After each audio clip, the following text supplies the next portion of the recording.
Hi, my name's Monica and I was chosen to product test the FitBit Flex. I'd like to thank producttesting.uk.com for actually selecting me. The delivery for the FitBit Flex, it was fulfilled by Amazon, and I actually found out that I'd been selected to test this on a Friday morning and it turned up on Sunday night, so it was super quick.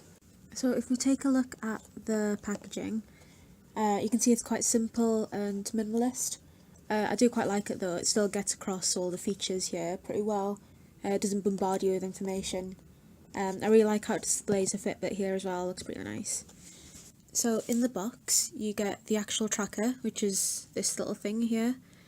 You also get two wristbands, one larger and one small one.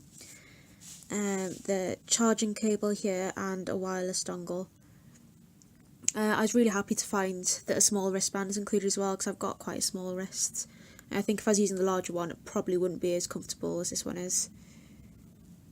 The smaller band actually goes really small, so if you want to use it on a child, you probably could do. It's tiny. And the large one, that's how big the large one goes. So as you can see, it's pretty big. I could probably wear that on my ankle if I needed to for some reason. One thing I found is that the clasp is a little bit fiddly.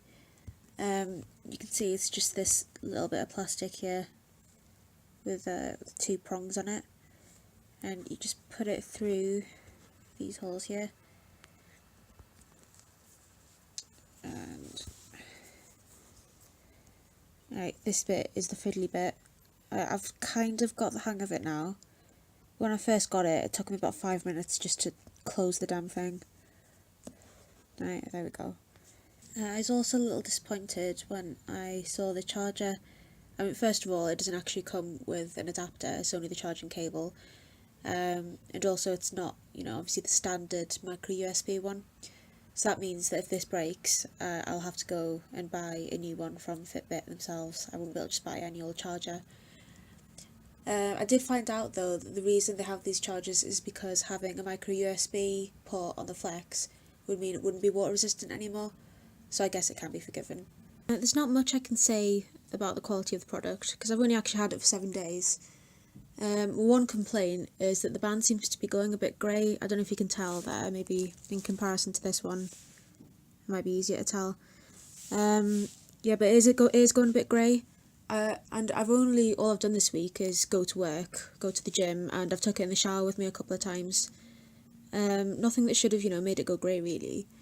Other than that though, it seems to be holding up pretty well. It's not got any scratches on it, no scuffs. The actual tracker itself seems to be really good quality. It works in water just fine. Same goes for the battery. The specs of the Flex say it should last for 5 days, but it's been going on one charge for 7 days now, so that's pretty impressive. I kind of thought that the Flex was a little bit ugly. It's just plain really bright. Looks a little bit like a kid's watch. I still do think it's ugly actually. I don't really mind that much though. I'll still wear it. I know you can go and buy new wristbands and just pop the tracker into it, but it's still pretty expensive and it's not going to stop it from looking ugly, so I found the setup really easy. All I had to do was create a Fitbit account, then I downloaded the app through Google Play and signed in. The app then walked me through pairing the Fitbit, and I was all good to go. Before I actually got the Fitbit, I'd read that it only works on some Android phones, so I was kind of worried because I've got a bit of an obscure phone. It's a OnePlus One. You can't see it because that's what I'm recording on. This is a Nexus 7, but it actually works perfectly on both devices, so that's good. The tracker actually wirelessly syncs to the app using Bluetooth. I found that pretty convenient. The actual app's pretty cool as well. It's quite minimalist, similar to the packaging. But it's really informative as well. So here you can see it tells me how many steps I've taken today, how many miles I've walked, how many calories I've burnt, how many minutes I've been active, how I've slept, and how many calories I've had. It's also meant to, track my water intake, but I'm just too lazy to fill it in. You can also click into any of these to see more information. So you can see it gives you a pretty cool graph.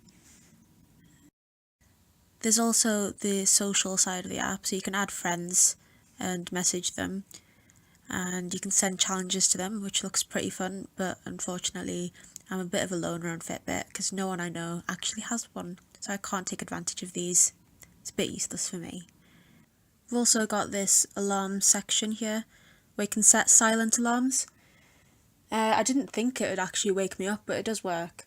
The website says that the whole point of these silent alarms is to wake you up gently without disturbing your partner. I don't live with my partner yet, but it didn't wake up my cat, so that's something. The tracker actually conveys information through the use of 5 LEDs on this strip here. So if I tap it, each light represents 20% of my goal. So because all of it's lit up, that means that I've reached my goal today. At the minute I've set it to the default, which is 10,000 steps. So each of those lights equals 2,000 steps. You can change your goal though. You just need to go into the app and you can change the number of steps, or you can change it to be calories or distance walked instead of steps. You can also put it into sleep mode by just tapping it a few times. So that's now in sleep mode, so it's tracking how long I'm sleeping for and how well I'm sleeping for. The Fitbit seems pretty accurate to me. Much more accurate than, the apps that you can get on your phone anyway. It's still not perfect though. Like sometimes if I just move my arm, it'll count as steps. Or if I'm, carrying something so I'm not moving my arms much, like bags, then it won't track at all.